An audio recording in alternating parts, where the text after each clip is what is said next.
De 2. Então, nós temos que ver ainda o produto entre dois pares ordenados. Quando que eu faço um produto de AB vezes o par CD. Então, x, x, y, y, né? Do segundo par, do primeiro par, do segundo par. Daí, como que se procede para obter esse produto? Então, o que que eu faço?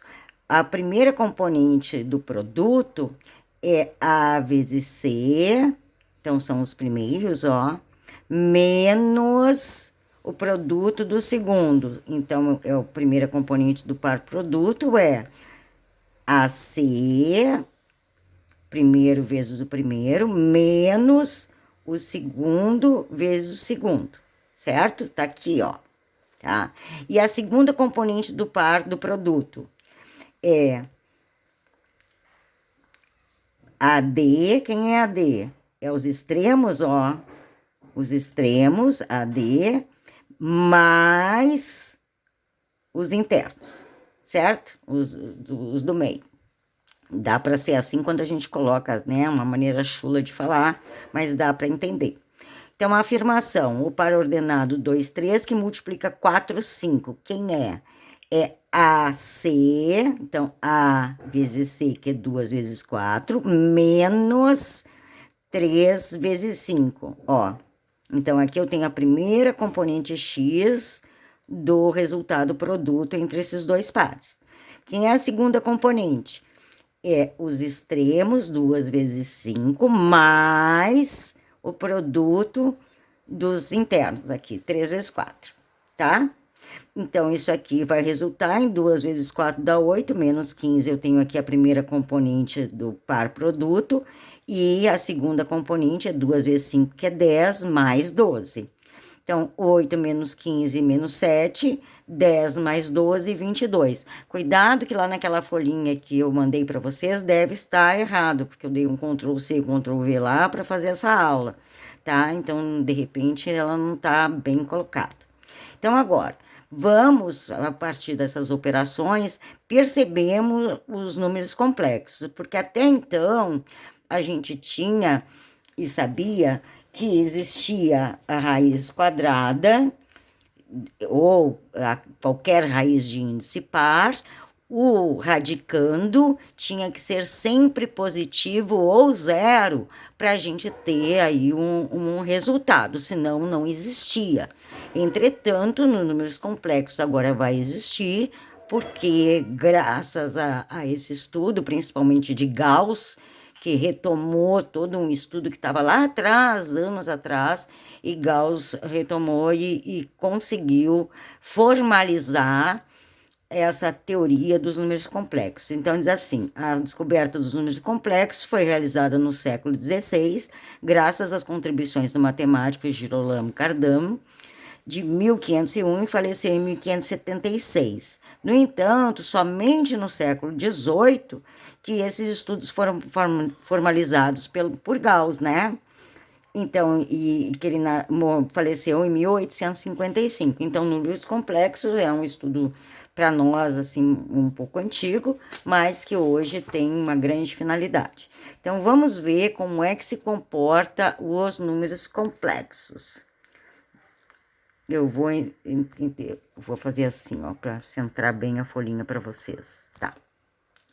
Daí isso foi um grande avanço na matemática, visto um número negativo ter uma raiz quadrada.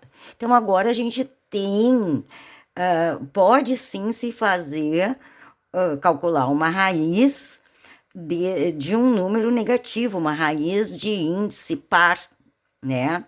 E de repente a gente tem aí um radicando negativo e um índice par, e dentro dos números complexos a gente tem o resultado. Então, essa é a razão da gente ver os números complexos, porque de repente eu estou aí querendo encontrar as raízes de um polinômio, que significa quando y é igual a zero, onde que corta no eixo do x, né? Y é zero, para quais x o y é zero, né? Então, por exemplo, x ao quadrado menos 5x mais 6, né? Vocês acham as raízes e é onde corta no eixo do x, né? Continua sendo igual, mais ou menos. porque com os números complexos nós vamos ter outra configuração de gráfico. Então, a gente sabe aqui, ó, que os números naturais estão dentro ou estão contidos nos inteiros, os inteiros estão contidos nos racionais. Mas daí, com até os racionais, eu percebo que a minha reta, ela não está totalmente fechada. Ainda tem pontos vazios ali, né? Tem pontos de que falta elementos. Quem são os elementos que estão faltando? Que não, já não vai estar aqui. Eles vêm de um conjunto disjunto dos racionais, que é o conjunto dos números irracionais.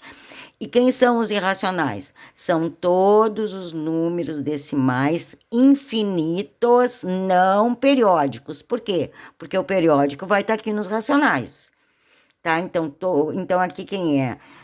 Por exemplo, o número de Euler, ou o número π, ou as raízes dos números primos, que a gente sabe que sempre vai ser o resultado de um decimal infinito, que são os números irracionais.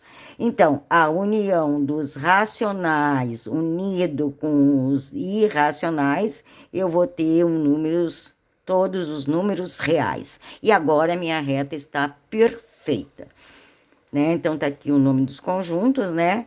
E daí, vem aqui, ó, abarganhando todos os números reais, ou seja, vem os números imaginários, também mais conhecido, né, por números complexos, e então os racionais estão todo dentro dos complexos, ou seja, os números reais estão contidos nos complexos. Então, aqui a gente faz essa notação para dizer que os reais estão contidos ou igual ao complexo, né? Então, eu vou terminar esse vídeo, que já vai ficar muito longo, vamos para o próximo.